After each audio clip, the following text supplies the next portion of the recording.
You are listening to All Burgundy and Gold, everything with the urban sports scene on Fox Sports Radio 96.9 FM and 1340 AM, Hopewell, Virginia. Wole and Mo are your hosts. Ray Jeezy is out. We also have the homie Rio Robinson on the show. What's good, my man? Hey, man, I'm living great right now, man. I just got back from a busy week in Richmond. I was out here moving and shaking the whole week. Seen you last night at Lake Lewis event in D.C. I know, yeah, man. I'm living great right now, man. I love him, man. Hey, he is also the host of Rambling About Washington podcast. He has a YouTube channel called Rambling with Rio. And also, he is an official Washington football team fan ambassador. How you pull that off? How you pull that off, my man?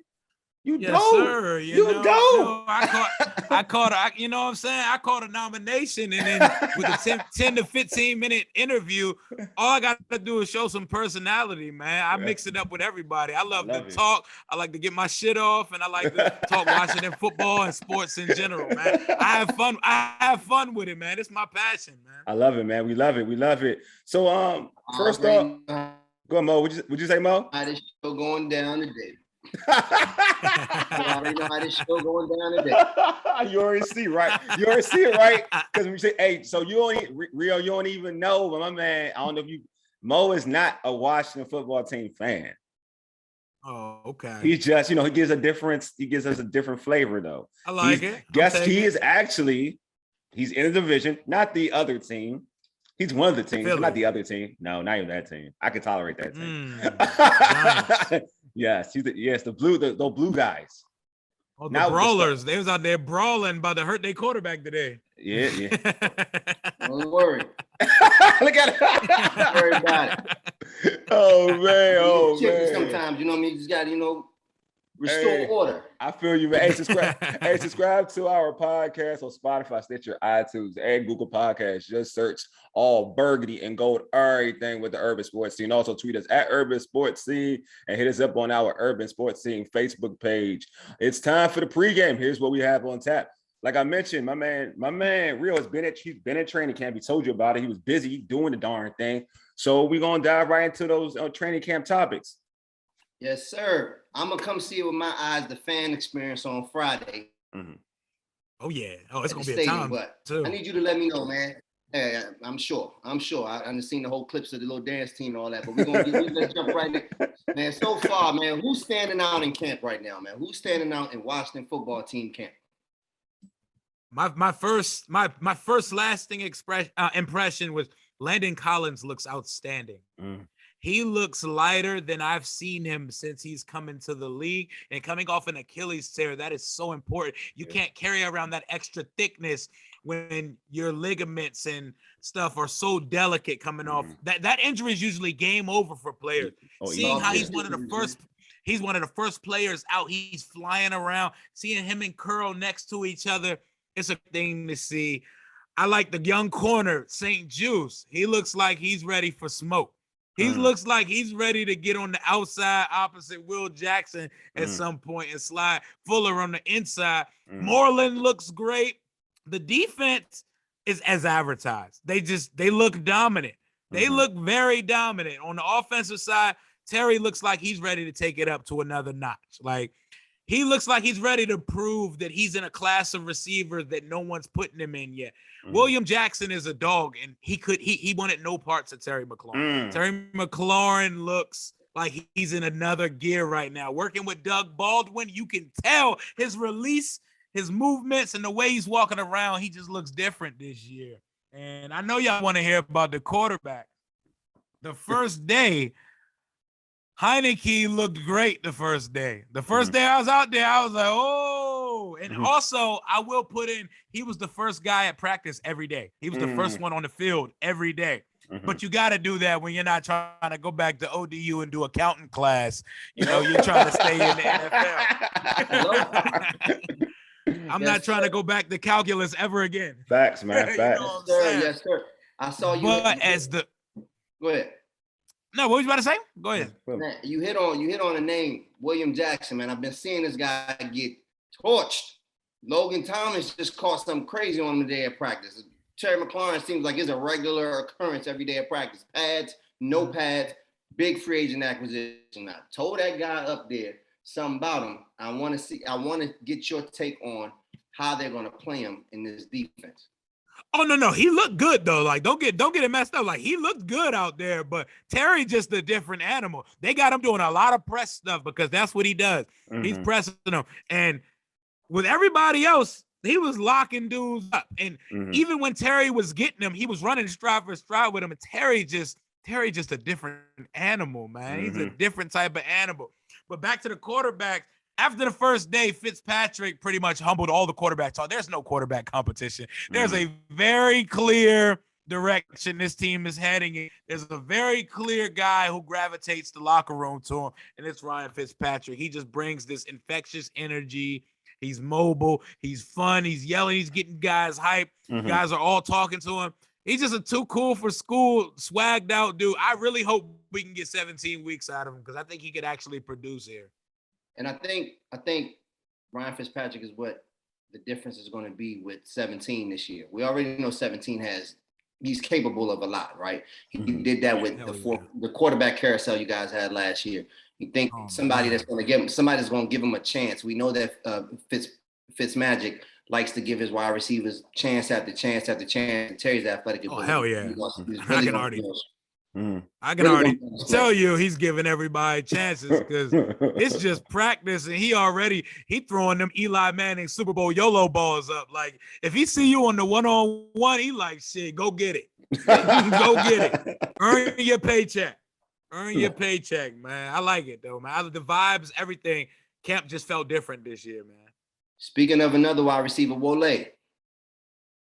Yeah.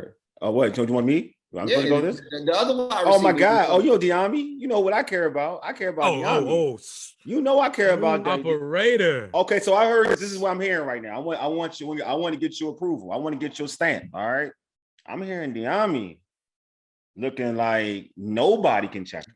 I'm hearing Diami. You talking about Terry? I'm hearing Diami like he the best receiver in camp. That's what somebody told me. They told me that he getting that vibe, he getting that scary vibe. Like, yo, how did he drop to this? Like, is that even possible? Yeah, dude looks sharp, man. He's smooth, man. First of all, he looks bigger in person. His stature is larger. Two guys I noticed were bigger in person was Cam Curl and Diami Brown. They look a lot bigger in person than they do on TV. But Diami, he looks the part. He walks like a damn starting receiver. Like the way he carries himself. They had the nerve to put that boy Apke up in press man coverage against him. It was barbecue chicken every time. Barbecue chicken. I heard. I heard your man, but I heard your man was on him. You just mentioned St. Juice, and that was St. like Juice. They were going there. That was like finger licking. They were going he tried to get that jam on him. Diami, he moves really good in tight spaces, man. He is good. His route tree is much. His route tree looks much more than what it was in North Carolina. This dude is smooth. I heard. I like him. That's why when they said Curtis Samuel was going to be out with the growing thing and the COVID, I was like, I'm excited to see Diami because I see him rolling into that wide receiver too across from Terry's spot at some point. See, that's what we drafted him for. Mo, I said this though. We said this though, right? Me and you both said this. We said this. I said we said this. I was like, folks are talking about. They talking about Samuels. I was like, we're not talking about Samuels outside. I was like, once they got Diami, I was like, yo. You know the play. You already know. You know. And it's not a knock on, it makes life easier for Samuel to do what he wants to do. It takes away the pressure. Move him all over the place. Yeah, like that's the way he is supposed to be used. We gotta get away from this notion. I mean, yeah, he's fast. The kid's fast. He's a playmaker. Curtis Samuels is a playmaker. That's what he is. Hell yeah. But don't get that twisted because somebody playmaker that they can play outside. There are guys in the league that are playmakers that aren't that dude outside. Like he's best in space. Exactly. Best in space. And and then you can utilize and you can do so much with them. So you got Diami, you know what I'm saying? That cornerbacks will be scared about. They will be scared. Like you meant that route, they will be scared. They will go. They'll look at him and be like, "Oh snap!" I mean, they look behind them, make sure. Listen, I got help. He's gonna have some opportune. Yes. He's gonna have some opportunities with the coverage rolling over to scary Oh territory. yeah, that's the thing. We all know where it's going. Yeah. I think what I noticed too was I was at camp in 2019 when it was Haskins and Terry's rookie year. It reminded me so much of Terry's first camp when I seen him out there. It looked so similar, except he carries himself with a little more swag though. Like Diami walks around like that diva star receiver. Like he carries himself, his bravado with him. Like I know I'm good. Like but you don't have to tell me. Rio, you know why though? You know why, Rio? Because he was doing it in college for like 3 years straight. Yeah. That's the real. And he's like, yo, y'all, the lead. He's like, yo, y'all think this? Y'all think this sweet? Like he like y'all think this sweet? Y'all think that I was just let me drop to the third? Yeah, to the third. Y'all let me drop to the third. So my thousand every year didn't matter. Okay. My 0 contested drops in college didn't matter. They don't matter. What I was gonna say. I think when you said that Terry's been working with Baldwin to work on those releases, I think Diami, because being a smooth operator that he is, I think he's had that. He's had that ability in tight quarters and then in the contested 50-50 ball. I've seen this guy control his body for catches. In college in ways that it made you jump. It jumped off the screen. Yeah. Right. Before I even knew he was going to get drafted to the team, I got to see him in person and often because I had a kid that I knew that played for North Carolina. So in watching his games, I stumbled upon De'Ami Brown. And 2 years ago, I was saying there's a kid in North Carolina that's going to be an issue. And then his brother has the same kind of ability in a smaller frame that's there now that was playing opposite of him last year. So it seemed to be something coming out of it, coming out of that ACC. So that kid his ceiling is really high. Another wide receiver though. You told me about him yesterday. He was out last year with the ACL. Calvin. Yes. Calvin. You telling me he looking good though? Someone I have not been high on. I've said on multiple occasions, I don't think he's making a 53. The most fun competition, right? The most fun competition is him and AGG. They're both balling. Both of them are balling. But Kelvin Harmon actually looks fast and explosive, and I've never sat out of him. He didn't show me any of that in college or his first year here. Yep. He looks good, but AGG is catching everything, and in the red zone, can't no one stop him.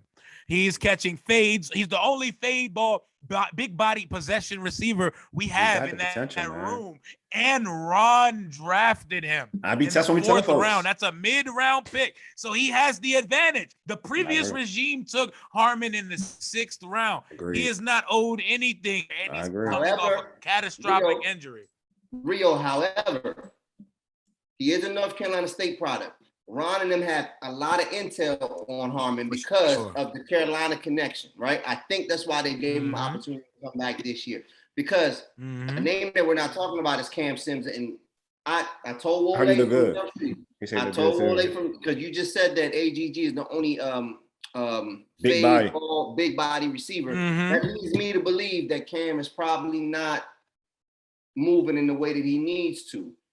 And Cam look good, too. But Cam always look good at camp. That's what I'm saying. Like that's everybody. Yeah, what I need Sims to do, what I need Cam Sims to do is learn how to follow his damn blocks because he left touchdowns and like a bunch of yards on the field last year because he runs right to defenders when he has lanes to run the ball. Yeah. But the receiver nobody's talking about that is an absolute lock for this team is Adam Humphries. Yeah, heard. Yeah, no one's talking about him like that. He is an absolute lock. Him and Ryan Fitzpatrick. They got chemistry. I heard they had like this. Fitz looks his way every other play. If he's not throwing it to Terry or Logan, he's throwing it to Adam Humphrey. He's the starting slot receiver easily. That's what I was going to get at when I mentioned the Cam Sims thing right there. I was going to ask, how is Humphrey fit in here? Because when we talked about Kelvin Harmon, that was my dark horse for getting Adam Humphrey up out of here. Humphrey's gonna be here. Humphreys is here. Yeah, I heard him and Ryan Fitzpatrick have like this canny connection. Like Rio, where's the fit? Where's the fit, Rio? Because I need to know where receiver. Because 17, 17 is a lot.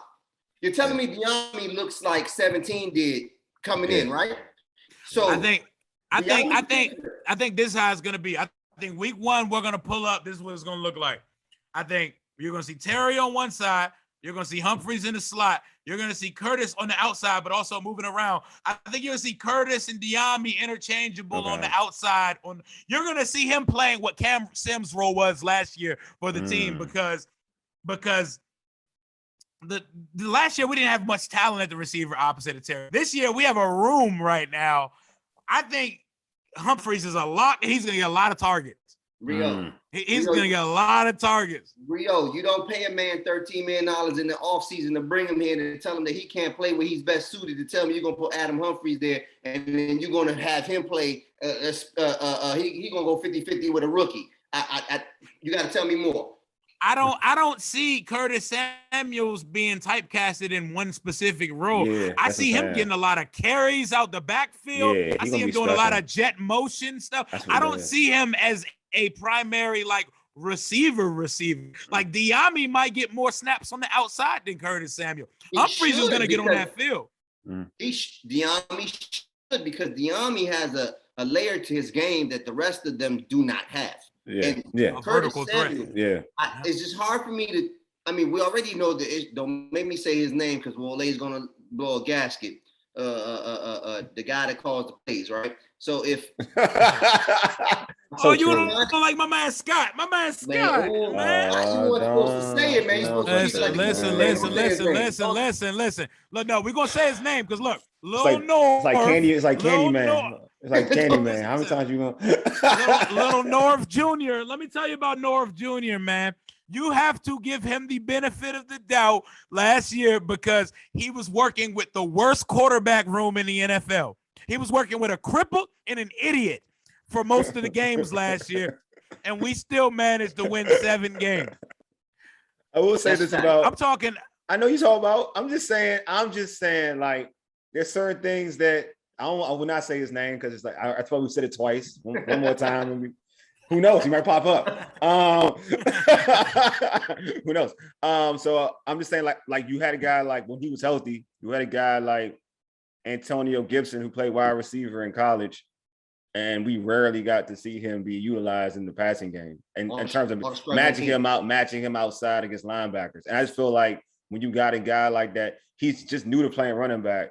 How about making things a little easy for him? Just make him a playmaker. Get him outside for some confidence. Get him outside against some linebackers. He can do that because he can definitely do that. And we rarely saw that.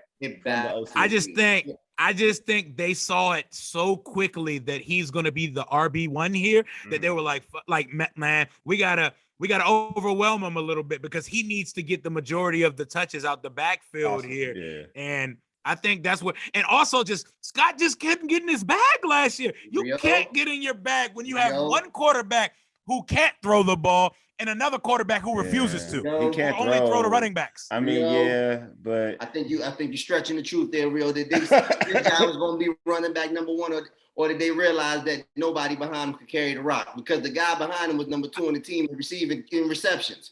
Like, I think it's a little bit of both. I feel like that should be Gibson's role. If you're telling me you come from a running back that led the league, that had over 100 catches and 1,300 yards the year before, and he comes in the same mode, coming from playing wide receiver and a punt returner, and you get this back that can do all of that, and you don't try to make the Chocolate City's version of Christian McCaffrey. I tell you what, if we would have did that, he would have been running routes and not getting the ball because we had one quarterback that couldn't complete a pass to him, one that would have refused. Hey, but you know what? No, but he's a running back. No one makes him, but he's a running back, and them quarterbacks love throwing to running back. So I'm just saying, they would have saw 24, not 80, 80, whatever, or 17. They would have like, oh, he a running back. I'm throwing it to him. I'm just saying that's the way. I'm just saying. I just would have loved to see it. I mean, I get your point, Rio. I see what you're coming from. I do. I see what you're coming from. If they can get the McKissick on third down, they can get the AG. No, I just for sure. Yeah, but I do get to your point though. You know, they may have been more enamored, and it could have been a Ron thing. You know what I mean? Like they may have been more enamored of saying, you know what, let's make this more of a teaching lesson. Make him more. Let's focus him as a running back. Yeah, because we want to feature him. Feature him. But you know, I mean, I ain't gonna lie, I have questions as him as a premier run, as a number 1 running back. I still want to see it throughout a whole season because I mean, you know, the turf toe. and not finishing the season out because I've seen it because I've grown up watching this team play. I mean, watching this team for years. I saw Reggie Brooks, and everybody thought Reggie Brooks was going to be the next running back for years, and he only had like a year or two, if that. His rookie year was like that. So I just such a devalued position. Yeah, I know it is, man. It really is. So, but I would never pay a running back. Like, unless he's McCaffrey or Kamara, I would never pay a running back. They have to be a whole wide receiver one and a whole RB1 for them to get money from me. My thing about a running back, when a person is uber special. Like, when somebody's special. Right away. Like, when I saw Adrian Peterson as a freshman, I knew he was special. Like, I already knew. Like, I looked at him, I was like, this dude was – he could be in the league now. Like, he could be in the league now. Well, hey, speaking of special. Yeah. Like 2-6 up there, right? Yeah, like 26. I ain't gonna lie. I don't like if he healthy, Barkley. I mean, Saquon's special. Saquon. Saquon. Look, are we gonna see him? Are we gonna see him this year? Yeah, that's the thing. Listen. You don't want to see him. Okay. At the rate that I would like to see him because he's been on my damn fantasy team. Oh, I would. That's what. I ain't gonna lie. He was on my fantasy squad last year. He got hurt, and I was hurt. Like, I was hurt, man. That's like the rate. I don't get that many players in the NFC East on fantasy, but that's one dude I get. I took him with the first pick last year. I was sick. At the rate that he plays against the Washington football team, he kills us. No, I know he kills Washington. But I don't even deny that. Speaking on 26, right? Speaking on 26 makes me think of one more question I have for you, man, in terms of people that are standing out in camp, man. How is 52 looking? That first pick, I need to know about it because I can feel it coming in the air tonight, right? The versatility, the ability, right? I can see him in 26 on a collision course on the field at some point. I want to see what is he adding to this defense based on what you've seen in camp. He's adding speed and a skill set that we've lacked in our linebacker room for a long time. And he can actually run with and cover. Like, Pitts got his shit off a little bit versus him in college, but at the same time, he was running stride for stride with Kyle Pitts. What I noticed in camp was they're throwing the whole book at him at once. And Ron spoke of his retention of the playbook. He's Mike. He's the one in the middle. Ooh. He's making the checks. He's making the calls. So he's playing Mike. Throwing it all at him. Yes. Who called that? 100%. He didn't line up. Yes. He's playing 100% Mike. I love it. My favorite linebacker rotation that I seen was they had Jamin in the middle with Kalik and Cole as the wheel in the sand. Nothing but youth and speed. That's what I want to see. That's exactly what I want to see. That's speed. And his job, I see Jamin, he has to be a defensive rookie of the year candidate because of who he's playing behind. Not only does he bring what he brings to the table, he should be able to get uphill clean because of those dogs he got in front of him. And he's just built and wired like exactly what Ron pictures his stud linebacker to be. And I'm excited. We didn't hear his name a lot in camp, which is a good thing. I say that with linebackers and with offensive linemen. When you don't hear their name being called too much, that's a good thing. They're doing their job, and he just got to adjust to the speed of the game. I can't wait to see what he does in preseason. All right, so you got me hyped already about, because now I'm hyped. So now you see you ain't supposed to do that to me, bro. But you got me hyped. You're not supposed to do that though. But you got me hyped. Drink the Kool-Aid. This one dude I want to talk about. I've been a fan of this dude, but he don't get the love like he need to. And I love Chase because I know everybody talk about Chase. You gotta talk about the Chase a freak. All right. But that boy on the other side don't get the same amount of love, and he is just as scary. He just as scary. And I heard like he putting in work. And I heard he coming in thing with some swag, some real. What? Like, I'm that dude. Mess with me if you want to. Listen, man. I like how him and Chase roll. They roll into practice together. They come out. They let you see exactly what they look like. First of all, Sweat looks like a damn Marvel Avenger. And him and Chase, like, they both look like they were put on this planet to save it and not to play football. Like, this dude, and not only does he look like that, like he He got Terry McLaurin speed coming off the edge. That's why when people were getting on Cosme because Sweat and Chase were killing him without pads on, I'm sitting here like, if they weren't, that'd be a bigger issue. If Chase and Sweat, good point, bro. Good point. They put the pads on, Cosme got some get back on both of them. Yeah, I heard he was. I heard. Mm-hmm. Sweat was just meeting Fitzpatrick in the backfield on a regular basis, no matter who you put in front of him. Sweat looks just as poised as Chase to go after it. Like they were talking to us after practice. The players couldn't come anywhere near us, but they felt bad. They was trying to kick it with us. They were over there just talking with us for like 10 to 15 minutes, laughing, joking, geeking and stuff. And they both competing to see who gets the most sacks on this team. This man was like, listen, man, I'm going after 15 plus sacks this year. So I told Chase I want 17. Taz was like, I might give you that too. I love to hear it, man. I love to hear it. No, I think it's dope, man. I think their combination is dope. So you're saying, so I think you talked about Landon Collins. Well, actually, let me get away from defense. We talked about Landon already. Cosme, you briefly talked about Cosme. And, you know, a lot of people have been kind of scared because they've heard about like how he's gotten beat by, you know, the ends. But again, it's the Washington. They shouldn't ends. be. They shouldn't be scared. But you did say that, like you said, he played better with pads. Like I want you to elaborate on that because a lot of people are now saying like he had a good day today. Yeah, like we just can't take too much from Troy Apke looked like a damn All-American at camp last year. Like we can't take too much from the practice All-Americans.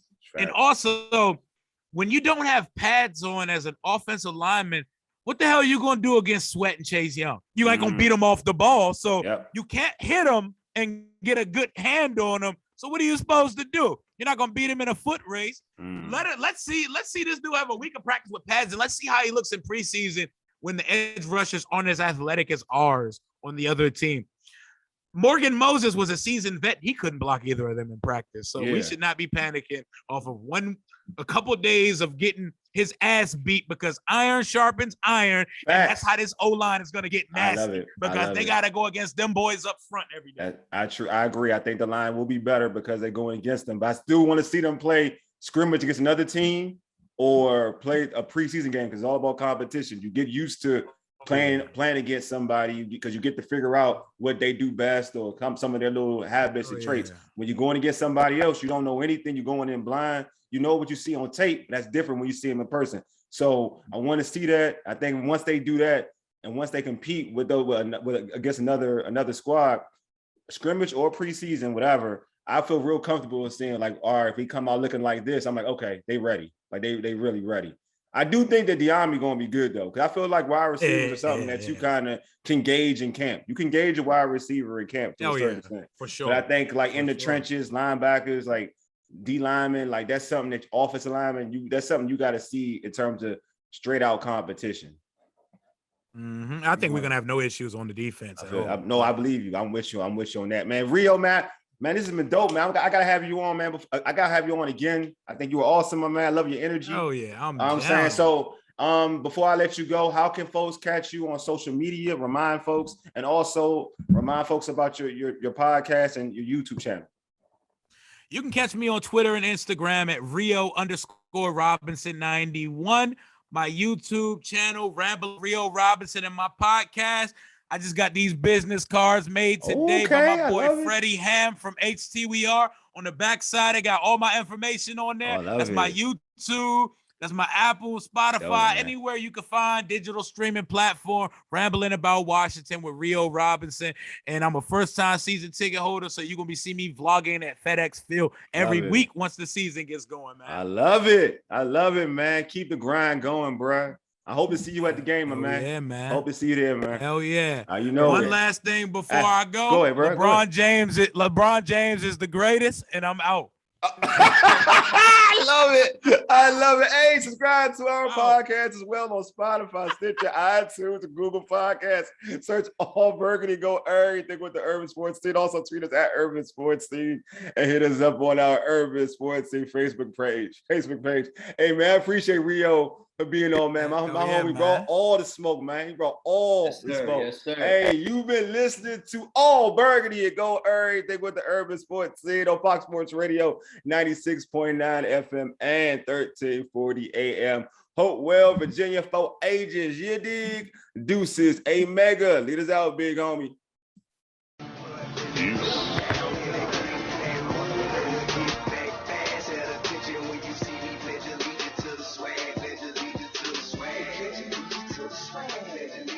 Swag.